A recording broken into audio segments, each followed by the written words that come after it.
የአንጎላችሁን ሞገዶች በዚህ መንገድ ተቆጣጠሩ። ይህን ቪዲዮ ካያችሁ በኋላ በስሜት አትነዱም፣ በግምት አታስቡም።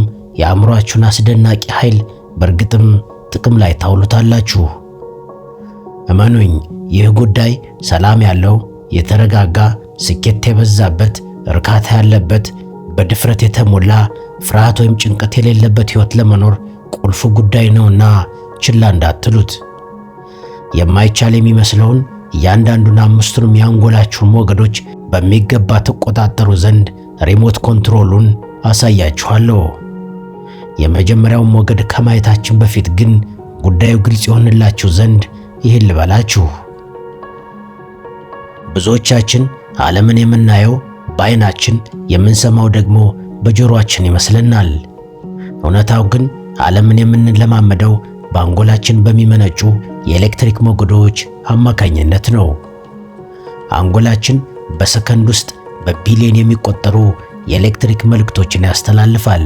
እነዚህ መልእክቶች ደግሞ የራሳቸው የሆነ ሞገድ ወይም ድግግሞሽ ወይም ፍሪኩዌንሲ አላቸው። እነዚህ ሞገዶች የእናንተን ስሜት፣ ትኩረት፣ የፈጠራ አቅምና እንዲያውም የምትስቧቸውን የሕይወት አጋጣሚዎች ይወስናሉ። አብዛኛው ሰው የአንጎል ሞገድ በውጫዊ ሁኔታዎች እንዲነዳ ይፈቅዳል። ጭንቀት ሲመጣ ሞገዱ ይፈጥናል፣ ድብርት ሲመጣ ደግሞ ይዝላል። ነገር ግን እነዚህም ሞገዶች በፈቃደኝነት መቆጣጠር ስትጀምሩ የሕይወታችሁን መሪ ተረከባችሁ ማለት ነው። የአንጎልን ሞገድ መቆጣጠር ማለት ስሜታችሁን ማዘዝ፣ ትኩረታችሁን እንደ ሌዘር ብርሃን ማጥራት እና አእምሮአችሁ አዳዲስ ዕድሎችን እንዲያይ ፕሮግራም ማድረግ ማለት ነው። በዚህ ቪዲዮ ስለ አምስቱ ዋና ዋና የአንጎል ሞገዶች ማለትም ቤታ፣ አልፋ፣ ቴታ፣ ዴልታ እና ጋማ እያንዳንዱ ሞገድ በሕይወታችሁ ላይ ያለው ተጽዕኖ እና እነዚህን ሞገዶች በመቀየር ወይም በመቆጣጠር እንዴት ስኬታማና የላቀ ስብዕና ያላችሁ እንደምትሆኑ በደንብ እናያለን። አንደኛ፣ የቤታ ሞገድን መግራት፣ ከጭንቀት ባርነት ወደ ስልታዊ ንቃት። የቤታ ሞገድ ከ13 እስከ 32 ሄርዝ አእምሮአችን ንቁ ሆኖ ውጫዊውን ዓለም የሚተነትንበት፣ መረጃዎችን የሚያደራጅበትና ለችግሮች ምላሽ የሚሰጥበት የሥራ ሞገድ ነው። በግል ስብዕና እድገትና በስኬት ጉዞ ውስጥ ይህ ሞገድ ለዕለት ተዕለት ውሳኔዎችና ለፈጣን ተግባራት እጅግ አስፈላጊ ቢሆንም አብዛኛው የሰው ልጅ ግን ሳያውቀው በከፍተኛ ቤታ ስርዓት ውስጥ ነው የሚገኘው። በዚህ ደረጃ ላይ ስትሆኑ አእምሮአችሁ ሁልጊዜም ለአደጋ ዝግጁ ነው፣ በውድድር የተወጠረ ነው። እናም በዙሪያችሁ ያሉትን እንቅፋቶች ብቻ ነው የሚያጎላው። ስኬታማ ሰዎች ይህንን ሞገድ ለሥራ ይጠቀሙበታል እንጂ ማንነታቸውን እንዲገዛው አይፈቅዱለትም።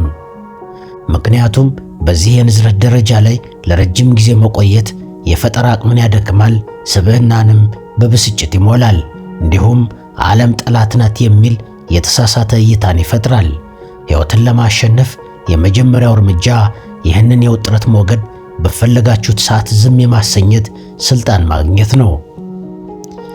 ታዲያ ይህን ስልጣን እንዴት ማግኘት እንችላለን?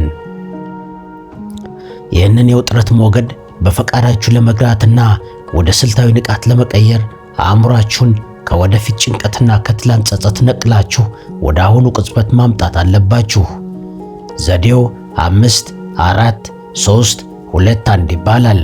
በአሁኑ ሰዓት የምታዩአቸውን 5 ነገሮች በዝምታ ተመልከቱ። የምትነኳቸውን 4 ነገሮች አስተውሉ። የምትሰሟቸውን 3 ድምጾች ለዩ። የምታሸቷቸውን 2 ሽታዎች አሽትቱ እና የምትቀምሱትን 1 ነገር አስቡ። ይህ ተግባር አእምሮአችሁን ከፈጣኑ የቤታ ኤሌክትሪክ ንዝረት አውጥቶ ወደ መረጋጋት ያወርደዋል። በዚህ ሰዓት አእምሮአችሁ ከመጨነቅ ይልቅ መመልከት ይጀምራል። ይህንን ስታደርጉ የሕይወታችሁን ሪሞት ከሁኔታዎች ነጥቃችሁ በእጃችሁ ታስገባላችሁ። ያኔ ሁኔታዎች ሳይሆኑ እናንተ ሁኔታዎችን ማዘዝ ትጀምራላችሁ። ሁለተኛ፣ የአልፋ ሞገድ የስኬት መግነጢሳዊ ኃይልና የመግቢያ በሩ። አልፋ ሞገድ ከ8 እስከ 12 ሄርዝ አእምሮአችን ዘና ባለ ነገር ግን በነቃ ሁኔታ ውስጥ የሚገኝበት ወደ ውስጣዊ ዓለም የምንመለከትበት ድንቅ ድግግሞሽ ነው። ለስኬትና ለግል ስብዕና እድገት ይህ ሞገድ እጅግ ወሳኝ ነው። ምክንያቱም በንቃተ ህሊና ወይም ኮንሺየስ እና በታችኛው ንቃተ ህሊና ወይም ሰብኮንሺየስ መካከል ያለው ድልድይ እዚህ ላይ ነው የሚገኘው። በአልፋ ሞገድ ውስጥ ስትሆኑ ተቃውሞ የለም። የፈጠራ ኃይላችሁ ይነቃል። መረጃዎችን የመቅሰም አቅማችሁ በከፍተኛ ሁኔታ ይጨምራል። እናም የምታስቡት ነገር ሁሉ ወደ ተግባር የመቀየር ዕድሉ በእጅጉ ይሰፋል። ስኬታማ ሰዎች ፍሰት ወይም ፍሎ ስቴት የሚሉት ስሜት የሚፈጠረው እዚህ ደረጃ ላይ ነው። በዚህ ሞገድ ውስጥ ሆናችሁ ዓለምን ስትመለከቱ ችግሮችን ሳይሆን ዕድሎችን፣ ግጭቶችን ሳይሆን መፍትሄዎችን የማየት መግነጢሳዊ ኃይል ይኖራችኋል።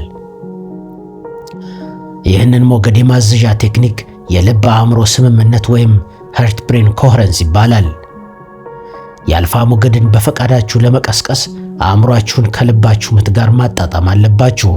ዘዴው ቀላል ነው። አይናችሁን ጨፍኑ፣ እጃችሁን በልባችሁ ላይ አድርጉና ወደ ልባችሁ የምትተነፍሱ ይመስል ቀስ ብላችሁ በጥልቀት መተንፈስ ጀምሩ። በዛው ቅጽበት በሕይወታችሁ ውስጥ ለምታመሰግኑበት አንድ ነገር ትኩረት ስጡ። ምስጋና የአንጎልን ሞገድ በሰከንዶች ውስጥ ወደ አልፋ የመቀየር ተፈጥሯዊ ኃይል አለው። ይህንን ስታደርጉ አንጎላችሁ ለስላሳና ወጥ የሆነ የኤሌክትሪክ ሞገድ ማመንጨት ይጀምራል። በዚህ የንዝረት ደረጃ ላይ ሆናችሁ የምትልኩት ማንኛውም ሐሳብ በአካባቢያችሁ ላይ ተጽዕኖ የመፍጠር አቅሙ እጅግ ከፍተኛ ነው። ሶስተኛ፣ የቴታ ሞገድ የማንነት ፕሮግራም መቀየሪያና የታላቅነት መፍለቂያ። የቴታ ሞገድ ከ4 እስከ 8 ሄርዝ በአንጎላችን ውስጥ የሚፈጠረው በጥልቀት ተመስጦ ውስጥ ስንሆን ወይም ገና ከእንቅልፋችን ስነቃና ወደ እንቅልፍ ስንሄድ ባለችው አጭር ቅጽበት ነው። ለግል ስብዕና እድገትና ለስኬት ይህ ሞገድ የአስማት ቁልፍ ነው። ምክንያቱም በዚህ ደረጃ ላይ የሰው ልጅ ንቃተ ህሊና ወይም ክሪቲካል ማይንድ ዘብ መቆሙን ያቆምና ጥልቁ ንቃተ ህሊና ወይም ሳብኮንሺየስ ማይንድ በሩን ወለል አድርጎ ይከፍታል። በሕይወታችሁ ውስጥ ለዓመታት ያልተቀየሩ መጥፎ ልምዶች፣ የፍርሃት ሰንሰለቶችና የውድቀት ትርክቶች የሚቀየሩት በዚህ ሞገድ ላይ ነው። ስኬታማ ሰዎች ይህንን ደረጃ የሚጠቀሙት አዲስ ማንነትን በውስጣቸው ለመትከል ነው። ዓለም በመዳፋችሁ የምትሆነው ውጫዊውን ዓለም በመታገል ሳይሆን በዚህ የቴታ ሞገድ ውስጥ ሆናችሁ የራሳችሁን ውስጣዊ ሶፍትዌር በአዲስ መልክ ስትጽፉት ነው። ይህንን ሞገድ የማዘዣ ቴክኒክ የእንቅልፍ ዋዜማ ምስል ትዕይንት ወይም ሃይፕናጎጂክ ቪዥዋላይዜሽን ይባላል። ይህንን ኃይለኛ ሞገድ በፈቃዳችሁ ለማዘዝ ትክክለኛው ጊዜ ማታ ልክ እንቅልፍ ሊወስዳችሁ ሲል ያለው 5 ደቂቃ ነው። በዛች ቅጽበት አእምሯችሁ በተፈጥሮ ወደ ቴታ ይወርዳል። ዘዴው አልጋችሁ ላይ ተኝታችሁ ሰውነታችሁ ሙሉ በሙሉ ሲላላ ልትደርሱበት የምትፈልጉትን ግብ እንደደረሳችሁበት አድርጋችሁ በህሊናችሁ ፊልም ስሩ። ያንን ስኬት ስትቀዳጁ የሚሰማችሁን ስሜት ማለትም ደስታ፣ እርካታ፣ ኩራት በሰውነታችሁ ውስጥ በንቃት አስተውሉት። ይህ ዘዴ የሚሰራበት ዋነኛው ምክንያት በዚህ የቴታ ሞገድ ወቅት አእምሯችሁ በእውነትና በምናብ መካከል ያለውን ልዩነት መለየት አይችልም። በዛች ቅጽበት የምታስቡት ምስል በቀጥታ ወደ ጥልቁ ስብዕናችሁ ወይም ወደ ሳብኮንሺየስ ማይንዳችሁ ይገባና አዲሱን ማንነታችሁን ይቀርጻል። ጠዋት ስትነቁ ዓለምን የምታዩት በዛ አዲስ መነጽር ስለሚሆን ዕድሎችና ስኬቶች ወደ እናንተ መሳብ ይጀምራሉ። አራተኛ፣ የዴልታ ሞገድ የሰውነት ጥገና፣ የነፍስ ረፍትና የጥልቅ ጥበብ መገኛ። የዴልታ ሞገድ ከ0.5 እስከ 4 ሄርዝ አንጎላችን በጣም ዝቅተኛ በሆነ የንዝረት ደረጃ ላይ የሚገኝበት አብዛኛውን ጊዜ በጥልቅና ያለ ህልም በሚወስድ እንቅልፍ ውስጥ የሚፈጠር ሞገድ ነው። ለግል ስብዕና እድገትና ለስኬት ይህ ሞገድ የጥገና ፋብሪካ ነው። በዚህ ደረጃ ላይ ስትሆኑ ሰውነታችሁ ራሱን ያድሳል፣ የእድገት ሆርሞኖች ይለቀቃሉ። እናም አእምሯችሁ ከዕለት ተዕለት ጫጫታ ሙሉ በሙሉ ተለይቶ ወደ ምንጩ ይመለሳል። ስኬታማ ሰዎች የዴልታ ሞገድ ጥራትን እጅግ በጥብቅ ይጠብቃሉ። ምክንያቱም ያለ ጥልቅ ረፍትና ያለ ዴልታ ሞገድ ጥገና አእምሮ ነገን በአዲስ ጉልበትና በጥራት የመጋፈጥ አቅሙን ያጣል። በሕይወታችሁ በሁሉም ነገር ስኬታማ የምትሆኑት በሥራ ብቻ ሳይሆን አእምሯችሁን በዴልታ ሞገድ አማካኝነት ረስት በማድረግ አዲስና ንጹህ ኃይል ይዞ እንዲነቃ ስታደርጉትም ጭምር ነው። ይህንን ሞገድ የማዘዣ ቴክኒክ የዲጂታል ጾምና የጨለማ ተመስጦ ናቸው።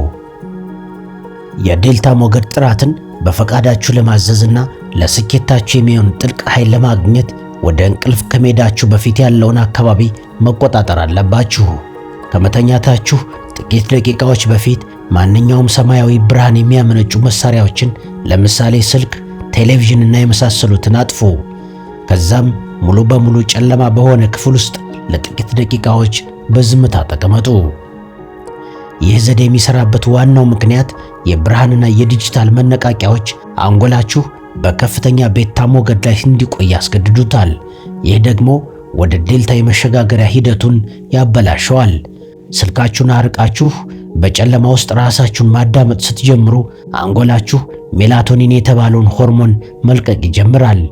ይህም ወደ ዴልታ ሞገድ በጥልቀት እንድትገቡ ያደርጋችኋል። በዚህ ጥልቅ ሞገድ ውስጥ አድሮ የሚነቃ ሰው በማግስቱ የሚገጥሙትን ማንኛውንም ፈተናዎች በረጋና በንቁ አእምሮ የመፍታት መለኮታዊ ጥበብ ይኖረዋል። አምስተኛ፣ የጋማ ሞገድ የመብረቅ ንቃትና የታላቅነት መገለጫ። የጋማ ሞገድ ከ40 ሄርዝ በላይ በአንጎል ውስጥ የሚፈጠር እጅግ ፈጣኑና ከፍተኛው የንዝረት ደረጃ ነው። ይህ ሞገድ የሁሉም የአንጎል ክፍሎች በአንድነትና በከፍተኛ ቅንጅት ሲሰሩ የሚፈጠር የመብረቅ ብርሃን ነው። ይህ ሞገድ የሊቆች መለያ ነው። በጋማ ሞገዱ ስትሆኑ መረጃዎችን የምታቀናጁበት ፍጥነት ይጨምራል። ትኩረታችሁ እንደ ሌዘር ብርሃን ይረቃል። እናም ኢሩካ የምንላቸውን ድንገተኛ የፈጠራ ግኝቶችን የምታገኙበት በዚህ ደረጃ ላይ ነው። ዓለም በመዳፋችሁ የምትሆነው ይህንን የጋማ ሞገድ በመቀስቀስ ሌሎች ማየት የማይችሉትን ስውር ግንኙነቶች ማየትና ውስብስብ ችግሮችን በቅጽበት መፍታት ስትችሉ ነው። ይህንን ሞገድ የማዘዣው ቴክኒክ የአካልና የህሊና ከፍተኛ ትኩረት ወይም ፒክ ፐርፎርማንስ አንከር ይባላል። የጋማ ሞገድን በፈቃዳችሁ ለመቀስቀስ አእምሮአችሁንና አካላችሁን በአንድ ዓላማ ላይ አጣጥማችሁ ማቆም አለባችሁ። ዘዴው በምታደርጉት ማንኛውም ሥራ ላይ ፍጹም መገኘትን ወይም ሃይፐር ፕሬዘንስን ተለማመዱ። ለምሳሌ ስትጽፉ፣ ስትናገሩ ወይም ስታስቡ ስለ ውጤቱ ሳይሆን ስለ ድርጊቱ ጥራት ብቻ እያንዳንዱን ቅጽበት በንቃት ተከታተሉ። ይህ ዘዴ የሚሰራበት ዋነኛው ምክንያት ጥልቅ ትኩረትና ከፍተኛ ደስታ ሲደመሩ አንጎልን ወደ ጋማ ሞገድ ይገፋፉታል። ስኬታማ ሰዎች ወደ መድረክ ከመውጣታቸው ወይም ትልቅ ውሳኔ ከመወሰናቸው በፊት አተነፋፈሳቸውን አጥብቀውና ትኩረታቸውን በአንድ ነጥብ ላይ ሰብስበው ይህንን ሞገድ ይቀሰቅሱታል። ይህን ስታደርጉ አእምሯችሁ ከተለመደው አሰራር ወጥቶ ልክ እንደ ሱፐር ኮምፒውተር አይነት ይሆናል። እናም የዓለም ቁልፍ በእጃችሁ ነው። የሰው ልጅ ትልቁ ስህተት ስኬትን ከራሱ ውጪ መፈለጉ ነው። እውነተኛ ስኬትና አሸናፊነት የሚጀምረው የውጭውን ዓለም ጫጫታ ዝም በማሰኘትና በውስጣችሁ የሚመነጨውን የኤሌክትሪክ ንዝረት በፈቃዳችሁ ማዘዝ ስትጀምሩ ነው። የአንጎላችሁን ሞገድ መቆጣጠር መቻል ማለት በውጥረትና በፈተና ማዕበል መሃል ሆናችሁ የአልፋን ሰላማዊ ድግግሞች በመቀስቀስ እንደ አለት የጸና የውስጥ መረጋጋት መፍጠር ማለት ነው። ይህ የውስጥ ሰላም ደግሞ ዝምታ ሳይሆን ታላቅ ኃይል ነው። ምክንያቱም አእምሮ የተረጋጋ ሰው ብቻ ነው ሁኔታዎችን በጥልቀት አስተውሎ የድልን ቀዳዳ ማየት የሚችለው። ዓለምን የምትቆጣጠሩት የሁኔታዎች ተገዥ መሆናችሁን አቁማችሁ ባተነፋፈሳችሁና በትኩረታችሁ አማካኝነት አእምሯችሁን ከጭንቀት ቤታ ሞገድ ወደ ስልታዊውና መግነጢሳዊ አልፋ ሞገድ በፈቃዳችሁ ማውረድ ስትችሉ ነው። የጥልቁ ንቃተ ህሊናችሁ ወይም ሳብኮንሺየስ ማይንዳችሁ የህይወታችሁ መሪ መሆኑን ተረድታችሁ በቴታ ሞገድ አማካኝነት የውድቀትን ትርክት በአዲስ የስኬት ምስል መተካት ስትጀምሩ የማይበገር ማንነትን ትገነባላችሁ። ስኬታማ ሰዎች ድለኞች ሳይሆኑ በዛ እንቅልፍና ንቃተ ህሊና በሚገናኙባት የቴታ ቅጽበት ውስጥ የራሳቸውን ታላቅነት በውስጣቸው የሳሉ የህሊና አርክቴክቶች ናቸው። በዚህ ጥልቅ የሞገድ ደረጃ ላይ ሆናችሁ የምትዘሩት ማንኛውም የድል ዘር በውጭው ዓለም ላይ እንደ ግዙፍ ዋርካ መብቀሉ አይቀሬ ነው። የዴልታ ሞገድን ጥልቅ ረፍት ለሰውነታችሁ ጥገና፣ የቴታ ኃይልን ደግሞ ለማንነታችሁ ፕሮግራም መቀየሪያነት ስትጠቀሙበት በውስጣችሁ ያለው ስብዕና ከድካምና ከፍርሃት ጸድቶ ወደ ኃያልነት ይቀየራል። ሁሌም አሸናፊ የምትሆኑት በሥጋዊ ጥረት ብቻ ሳይሆን አእምሮአችሁን ረስት በማድረግ በየቀኑ አዲስና ብርቱ ማንነት ይዛችሁ ስትነቁ ነው። በመጨረሻም የእናንተ ተጽዕኖ ፈጣሪነት፣ ስኬታማነትና አሸናፊነት የሚረጋገጠው አእምሮአችሁ በጋማ ሞገድ የመብረቅ ንቃት ውስጥ ሆኖ ታምራትን ማመንጨት ሲጀምር ነው። የጋማ ሞገድ የእናንተን ሁሉንም የአእምሮ ክፍሎች በአንድ የላቀ ዓላማ ላይ አጣጥሞ የሚያቆም የታላቅነት መገለጫ ነው። በዚህ ደረጃ ላይ ስትሆኑ የምትናገሩት ቃል ተጽዕኖ ይኖረዋል። የምታቀዱት ዕቅድ የጠራ ይሆናል።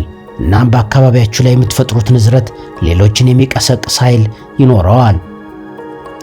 እናንተ የሁኔታዎች ነጸብራቅ ሳትሆኑ የሁኔታዎች ፈጣሪዎች ናችሁ። የአንጎላችሁን ሞገድ መቆጣጠር ስትጀምሩ ሕይወታችሁ በጠቅላላ በምትፈልጉት መልኩ መቀየር ይጀምራል። ቁልፉ በእጃችሁ ነው። ጉዞ ከውስጥ ይጀምራል፣ ድሉም በውስጥ ይጸናል። ለዛሬ ከዚህ ጋር ይብቃኝ። በሌላ ጊዜ በሌላ ሐሳብ እስካገኛችሁ ባላችሁበት ሰላማችሁ ይብዛ።